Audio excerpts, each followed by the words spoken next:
যেখানে সেখানে জমে উঠেছে ময়লার স্তূপ, তার পাশ দিয়েই হেঁটে যাচ্ছেন পথচারীরা। দুর্গন্ধে টিকতে না পেরে নাকে রুমাল চেপে ধরেছেন অনেকেই। এই চিত্র বলিভিয়ার রাজধানী লা পাজের। পরিচ্ছন্নতা কর্মীদের টানা 2 সপ্তাহের ধর্মঘটে গোটা শহর যেন পরিণত হয়েছে ময়লার ভাগাড়ে। লা পাজ লিম্পিয়া নামের বর্জ্য সংগ্রহকারী কোম্পানির কর্মীদের টানা ধর্মঘটের কারণে শহরের রাস্তাঘাট, হাসপাতাল চত্বর এবং ব্যবসা প্রতিষ্ঠানগুলোর সামনে জমে উঠেছে ময়লা আবর্জনার বিশাল স্তূপ। উপচে পড়া এসব ডাস্টবিন থেকে ছড়াচ্ছে উৎকট দুর্গন্ধ, যা আকর্ষণ করছে শহরের নানা প্রাণী ও পাখিদের। বাসিন্দারা বলছেন, চারপাশের এমন অস্বাস্থ্যকর পরিবেশের কারণে তারা ক্রমেই অসুস্থ হয়ে পড়ছেন। ময়লাগুলো দেখুন, সব জায়গা থেকে এগুলো তুলে ফেলা দরকার। ময়লার পাত্রগুলো একদম ভরে গেছে। আমরা ময়লাগুলো কোথায় ফেলবো? আমি ময়লাগুলো বাড়িতেই রাখছি যাতে এখানে আনতে না হয়।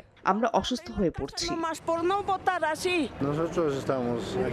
আমরা এখানে মেয়রের কাছে মজুরি বৃদ্ধি সংক্রান্ত ডিক্রি মেনে চলার দাবি জানাচ্ছি। আমরা মজুরি বৃদ্ধি এবং জ্বালানির মূল্য বৃদ্ধির সাথে সামঞ্জস্য রেখে মূল্য সমন্বয়ের দাবি করছি। কর্তৃপক্ষের সঙ্গে আলোচনা ব্যর্থ হওয়ার পর নগর পরিচ্ছন্নতা কর্মীরা নিশ্চিত করেছেন তারা সরকারের বিরুদ্ধে প্রতিবাদ কর্মসূচি চালিয়ে যাবেন। এমন পরিস্থিতিতে বর্জ্য ব্যবস্থাপনায় জরুরি পরিকল্পনা হাতে নিয়েছে কর্তৃপক্ষ।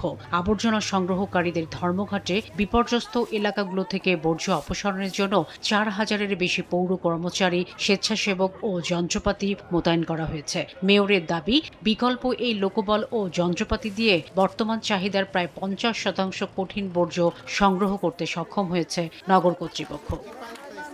শাফিনা সুলতানা, সময় সংবাদ।